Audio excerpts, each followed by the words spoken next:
Hello friends, welcome to our channel easy vision in pharmacy. Video start करने से पहले मेरे चैनल को सब्सक्राइब करें और बेल आइकन को भी ऑन कर लें ताकि आप कोई भी नोटिफिकेशन मिस न करें। अगर आपको वीडियो अच्छी लगती है, हेल्पफुल लगती है तो मैक्सिमम शेयर करें अपने फ्रेंड्स के साथ, because sharing is the caring and अपने फ्रेंड्स और फैमिली की केयर करें। तो आज हम बात करेंगे डोसेज फॉर्म, जो कि फार्मास्यूटिक्स का बहुत ही इम्पॉर्टेंट टॉपिक है। फार्मास्यूटिक्स में देखें तो ये काफ़ी इम्पोर्टेंट टॉपिक है, बट अगर हम इसको एज अ जनरल टॉपिक लेके चलें तो भी ये काफ़ी इम्पोर्टेंट है, क्योंकि हम फार्मासिस्ट हैं, फार्मेसी स्टूडेंट हैं, आगे चल के हमने फार्मासिस्ट बनना है। तो हमें कुछ बेसिक चीज़ें जो हैं अपनी फार्मेसी के बारे में पता होनी चाहिए। हम ड्रग्स की बात कर रहे हैं, अगर हमें पता ही नहीं है कि ड्रग्स होती क्या है तो that is not good for us ना, because we are the pharmacist. हमें सबको बताना है और हमें ही नहीं अगर पता होगा तो हम सबको क्या बताएंगे। तो आज जो भी स्टूडेंट्स हैं वो किसी भी सेमेस्टर में हैं उनके लिए भी ये वीडियो बहुत बेनिफिशियल है, और जिनका टॉपिक है फार्मास्यूटिक्स, जो स्टडी कर रहे हैं सब्जेक्ट है, तो उनके लिए भी ये टॉपिक बहुत इंपॉर्टेंट है। और जो कंपटीशन एग्जाम की प्रेपरेशन कर रहे हैं, जिन्होंने सोचा है कि आगे चल के जस्ट डिग्री लेके घर पे नहीं बैठना, कुछ करना है, कोई कंपटीशन एग्जाम देने हैं, तो उनके लिए भी ये वीडियो काफ़ी यूजफुल होने वाली है। क्योंकि फार्मास्यूटिक्स जो ऐसा सब्जेक्ट है, काफ़ी वास्ट सब्जेक्ट है, और इसमें से बहुत सारे क्वेश्चन जो है एग्जाम में पूछे जाते हैं, चाहे वो कोई भी एग्जाम हो। तो फार्मेसी के जितने भी एग्जाम हैं, चाहे वो डिप्लोमा के लिए हो और चाहे वो डिग्री के लिए हो, इसमें से बहुत सारे क्वेश्चन जो है हमें पूछे जाते हैं। तो बहुत ही ध्यान से हमने वीडियो आज स्टार्ट करनी है। लेट्स फर्स्ट टर्म जो हमारी है दैट इज द ड्रग। हम पूरी फार्मेसी में ड्रग्स की बात कर रहे हैं। अगर हमें ड्रग्स की डेफिनेशन नहीं पता होगी तो कैसा लगेगा, अच्छा नहीं लगेगा ना। तो आज हम ड्रग्स की डेफिनेशन देखते हैं कि ड्रग होती क्या है according to the world health organisation WHO।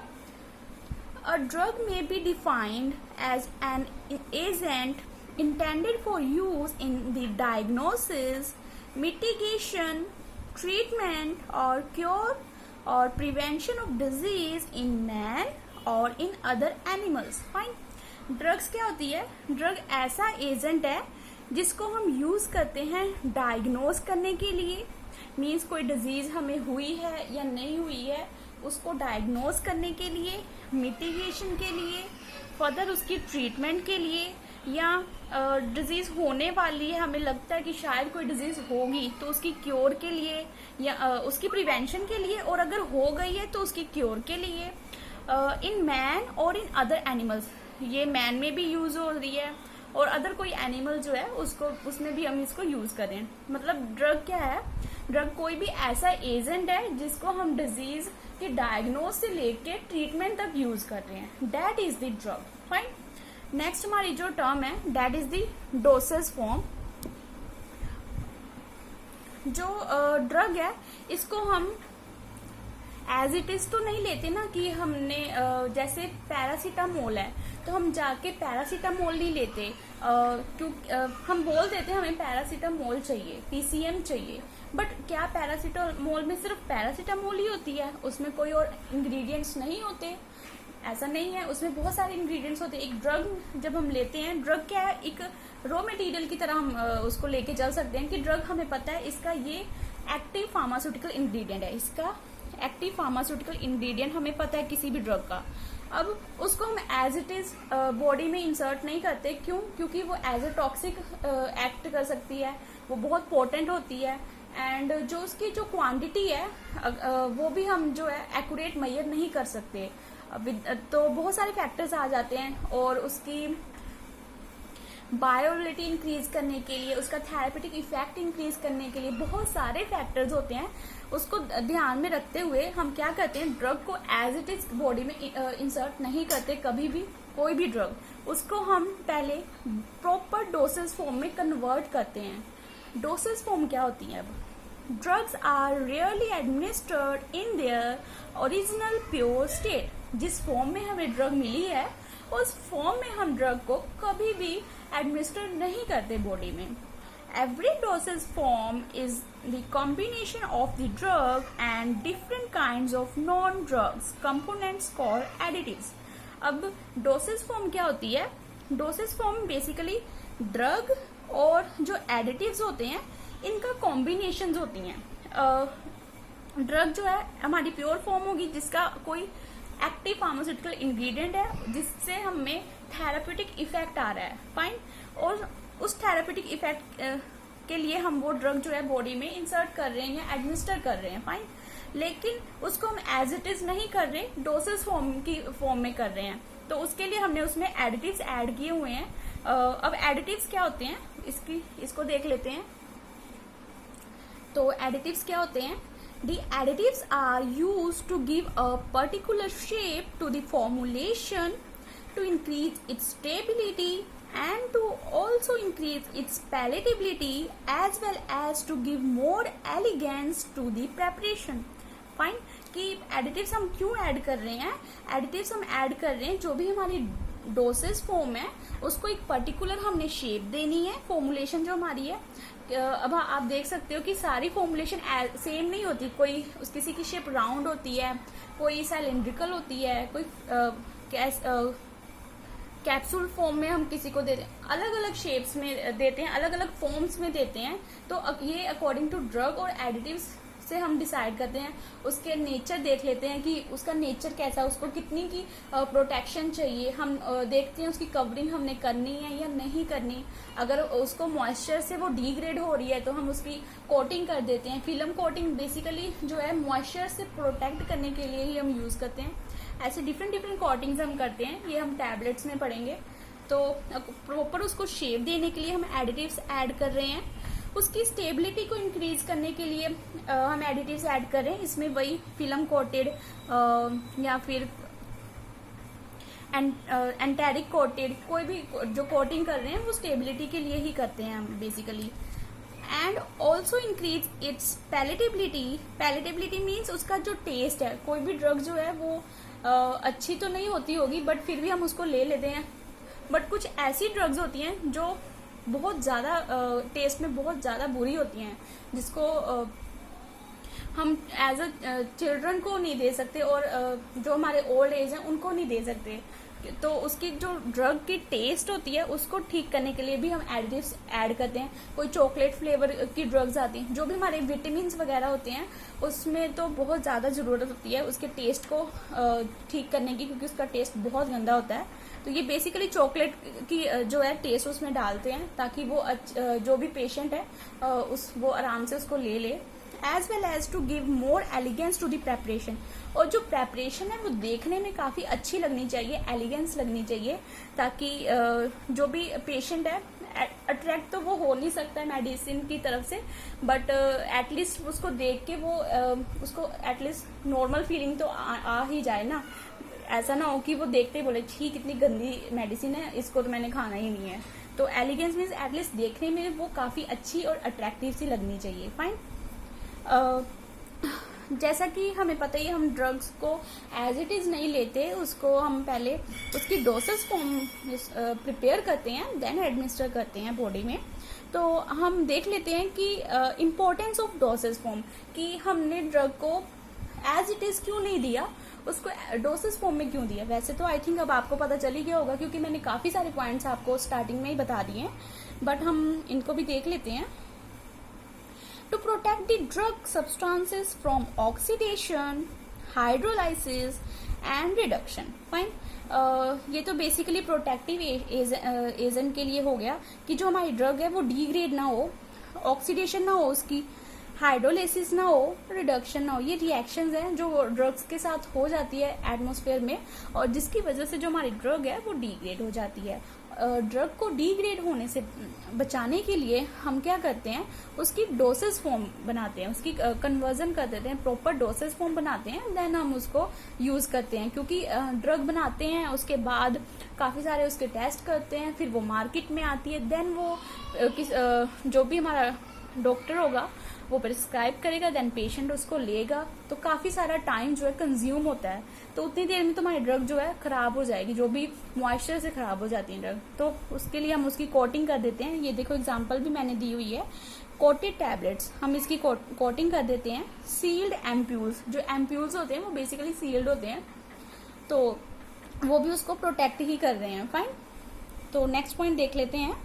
To protect the drug from the destructive effects of gastric juices. अब क्या होता है कि कुछ ड्रग जो हैं, जो हमारा स्टमक में HCl पड़ा हुआ है उससे वो डिग्रेड हो जाती हैं, तो उससे बचाने के लिए भी हम कोटिंग कर देते हैं, एंटेरिक कोटिंग करते हैं। ये एग्जांपल देख लो, एंटेरिक कोटेड टैबलेट्स। तो इससे क्या होता है कि जो हमारी ड्रग होती है वो स्टमक में अपना कंटेंट जो है रिलीज नहीं करती, वो पहले इंटेस्टाइन में जाएगी, देन अपना जो कंटेंट होगा उसको रिलीज करेगी, जिसकी वजह से HCl का जो भी इफेक्ट है ड्रग पे वो नहीं होगा और हमारी जो ड्रग है वो डिग्रेड नहीं होगी। फाइन, नेक्स्ट हम देख लेते हैं कि हम क्यों यूज कर रहे हैं डोसेज फॉर्म। नेक्स्ट पॉइंट है to provide a safe and convenient delivery of accurate dosage. अब जो भी ड्रग है उसको हम प्रॉपर डोसेज फॉर्म में कन्वर्ट कर देते हैं, ताकि जो भी पेशेंट है उसको कन्वीनियंट हो, उसकी की प्रॉपर डोसेज फॉर्म जो है वो ले पाए और कोई भी साइड इफेक्ट्स के जो चांसेस है वो कम हो। क्योंकि अगर हम डोज को कम ज़्यादा करेंगे तो वो काफ़ी सारी इफेक्ट्स करेगी। जैसे कि ये मैंने एक ग्राफ बताया था कि फॉर एग्जांपल ये हमारी जो है मिनिमम इफेक्टिव कंसंट्रेशन है। फाइन, अब अगर ड्रग इसके नीचे नीचे रहेगी, इस डोज कंसंट्रेशन ड्रग की, तो हमें इफेक्ट देखने को नहीं मिलेगा, कोई भी इफेक्ट नहीं आएगा। लेकिन अगर मिनिमम इफेक्टिव कंसंट्रेशन है एक होती है मैक्सिमम इफेक्टिव कंसंट्रेशन। फाइन, अगर ड्रग जो है मैक्सिमम इफेक्टिव कंसंट्रेशन को भी क्रॉस कर जाती है तो वो टॉक्सिक इफेक्ट देना शुरू कर देती है। तो ड्रग हमने ऐसे बॉडी में एडमिनिस्टर करनी है, उतनी डोज एडमिनिस्टर करनी है कि वो मिनिमम इफेक्टिव कंसंट्रेशन को कवर करे, मतलब उसको पार करे कि मिनिमम इफेक्टिव कंसंट्रेशन तक आए कि हमें उसका इफेक्ट, थेराप्यूटिक इफेक्ट देखने को मिले, और मैक्सिमम इफेक्टिव कंसंट्रेशन को क्रॉस ना करे ताकि हमें उसका कोई भी टॉक्सिक इफेक्ट देखने को ना मिले। फाइन, नेक्स्ट पॉइंट हम देख लेते हैं। To conceal the bitter, salty, obnoxious taste और odour of the drug substance. जो ड्रग्स होती हैं, कई ड्रग्स बहुत ज़्यादा गंदी होती हैं और उसको हम अगर एज इट इज ही मार्केट में लॉन्च कर देंगे तो उसको कोई भी नहीं लेगा। तो इसलिए हम क्या करते हैं, उसके बिटर टेस्ट को, सॉल्टी टेस्ट को और उसकी जो स्मेल है, बैड ऑर्डर जो है, उसको कवर अप करने के लिए भी हम जो है डोसेस फॉर्म की हेल्प लेते हैं। कैसे करते हैं हम कैप्सूल्स यूज करते हैं। अब कैप्सूल जो होते हैं उसके अंदर जो भी ड्रग है वो हमें नहीं पता कैसी है और कैसी नहीं है, तो हम एज इट इज उसको बड़े आराम से ले लेते हैं। कोटेड टैबलेट्स हमने कोटिंग कर दी है, फ्लेवरिंग कोई भी अपना फ्लेवर देख लिया हमने और उस अकॉर्डिंग हमने कोटिंग कर दी, तो तब भी पेशेंट को पता नहीं चलेगा। फाइन, फ्लेवर्ड सिरप्स, जो सिरप्स वगैरह होते हैं उसमें हम फ्लेवर्स डालते हैं, तो उससे भी क्या होता है कि एक तो मेडिसिनल सिरप्स हो गए, हमने मेडिसिन डाली हुई है और देन हमने कोई फ्लेवरिंग एजेंट डाल दिया तो वो फ्लेवर्ड सिरप्स हो गए। ये चिल्ड्रन में बहुत अच्छे से काम आता है, क्योंकि जो चिल्ड्रन है वो तो ऐसे कोई भी ड्रग जो है अच्छे से लेते ही नहीं है, तो अगर ड्रग जो है उसकी बैड ऑर्डर होगी, बैड टेस्ट होगा, तो वो तो पक्का ही है कि वो नहीं लेंगे और बहुत मुश्किल आएगी उनको ड्रग्स देने में। तो एज अ कैंडी की तरह हम कुछ ड्रग्स बनाते हैं बच्चों के लिए, तो वो एज अ कैंडी समझ के खा लेते हैं उसको आराम से। तो बहुत सारी ड्रग्स हैं हम ऐसे बनाते हैं कि हमने अपने माइंड में पेशेंट को ध्यान में रखना होता है कि जो पेशेंट है वो, उसको कंप्लायंस हो कि वो आराम से जो ड्रग है उसको इनहेल कर ले और जो इफेक्ट है वो भी उसको आ जाए। थेराप्यूटिक इफेक्ट में कोई भी हम ऐसा नहीं है कि हम बस टेस्ट के पीछे भाग रहे हैं, थेराप्यूटिक इफेक्ट को नहीं देख रहे। हमने हर एक चीज को, हर एक फैक्टर को ध्यान में रख के एक ड्रग को डोसेज फॉर्म में कन्वर्ट करना होता है। फाइन, नेक्स्ट पॉइंट है many dosage forms can be easily identified from their distinct colour, shape and identifying markings. Fine, काफी सारी ड्रग्स जो होती हैं वो डिफरेंट शेप्स की होती हैं, डिफरेंट कलर्स की होती हैं। तो जो लोग हैं ना कॉमन, जिनको इतना मेडिसिन के बारे में नहीं पता, वो क्या करते हैं अकॉर्डिंग टू कलर शेप उसको अपने माइंड में रख लेते हैं कि मेरी इस टाइम की जो मेडिसिन है वो रेड कलर की है और वो राउंड कलर की राउंड शेप की है, इस शाम को मैंने वो खानी है और सुबह जो है वो वाइट वाली खानी है। तो ऐसे वो याद रखने में भी उनको आसानी होती है। तो ये ऐसी मार्किंग्स वो बना लेते हैं। वैसे तो ये उनके लिए इजी हो जाता है कि उन याद रखने में कि किस टाइम पे कौन सी ड्रग जो है लेनी होती है। क्योंकि वो ऐसा तो नहीं ना याद रखते हैं कि हमें सुबह एस्प्रिन लेनी है या शाम को क्या लेनी है, ऐसा बाय द नेम वो नहीं याद रखते। वो ऐसे ही उसकी जो मार्किंग्स है, कलर शेप, वो इस अकॉर्डिंग ही याद रखते हैं। Fine. Types of dosage form. अब जो डोसेज फॉर्म है बेसिकली 3 तरह की होती हैं। सॉलिड डोसेज फॉर्म्स होती हैं, लिक्विड डोसेज फॉर्म्स होती हैं and semi solid dosage form होती हैं। फाइन। यहाँ पे मैंने इन्वर्टेड कॉमास यूज किए हुए हैं, लेकिन जब भी मैंने यहाँ पे इसलिए इन्वर्टेड कॉमा यूज किए हैं, मैंने ये बताना था कि जब भी आप एग्जाम में एग्जाम में जब भी आप राइटिंग करते हो तो ऐसे इन्वर्टेड कॉमा यूज करके मत लिखा करो। इसके जो मार्क्स हैं वो काट लेते हैं, क्योंकि ये तो हमें पता है, कॉमन सेंस है कि ये सेम नीचे आएगा। उनको भी पता होता है, वो भी इसी लाइन से गए हैं और काफी एजुकेटेड लोग वहां पे बैठे हैं जो चेक कर रहे हैं। लेकिन अब हमें नहीं पता वो कैसे हैं, कितने के अच्छे हैं और कितने के कैसे हैं, या उनका मूड कैसा है। तो हमने अपनी तरफ से कोई भी गलती नहीं करनी है। तो यहाँ पे आपको भी डोसेज फॉर्म ही लिखना। अगर 4 बार आ रहा है तो 4 बार लिखें। ऐसा नहीं करना कि जस्ट इन्वर्टेड कॉमा डाल दिए या शॉर्ट फॉर्म्स यूज कर लिए। अब मैंने काफी बार देखा है बच्चों को कि वो एग्जाम में भी शॉर्ट फॉर्म्स यूज करते हैं। जो शॉर्ट फॉर्म्स होती हैं ना, ये आपके लिए होती हैं जो आप क्लास में नोट्स बना रहे होते हो ना, टीचर्स फटाफट बोल रहे हैं तो आपने शॉर्ट फॉर्म यूज कर लिया। अपने लिए नोट्स बना रहे हो तब भी आप शॉर्ट फॉर्म यूज कर सकते हो। लेकिन जब भी आप एग्जाम्स दे रहे हो ना, तो वो एग्जाम में आप शॉर्ट फॉर्म नहीं यूज कर सकते। तो आपको शॉर्ट फॉर्म नहीं यूज करनी है कोई भी। एंड जो ये इन्वर्टेड कॉमास हैं, ऐसे नहीं करना कि हाँ ऊपर भी यही आना है तो नीचे भी यही आना है, ये आप समझ लेना। वो नहीं समझेंगे, ठीक है। हमने एग्जाम जब करना है ना, तो ऐसा समझ के करना है कि किसी बच्चे को हमने समझाना है, तो उस अकॉर्डिंग, उसको कुछ भी नहीं पता है, हमने ऐसा अपने माइंड में लेके चलना है। तो उस अकॉर्डिंग हमने अपना एग्जाम जो है राइट करना होता है। बाकी आप खुद काफी इंटेलिजेंट हो। आई होप आपको मेरी वीडियो अच्छी लगी। अगर आपको अच्छी लगी तो प्लीज लाइक करें और मेरे चैनल को भी सब्सक्राइब करें। Thank you.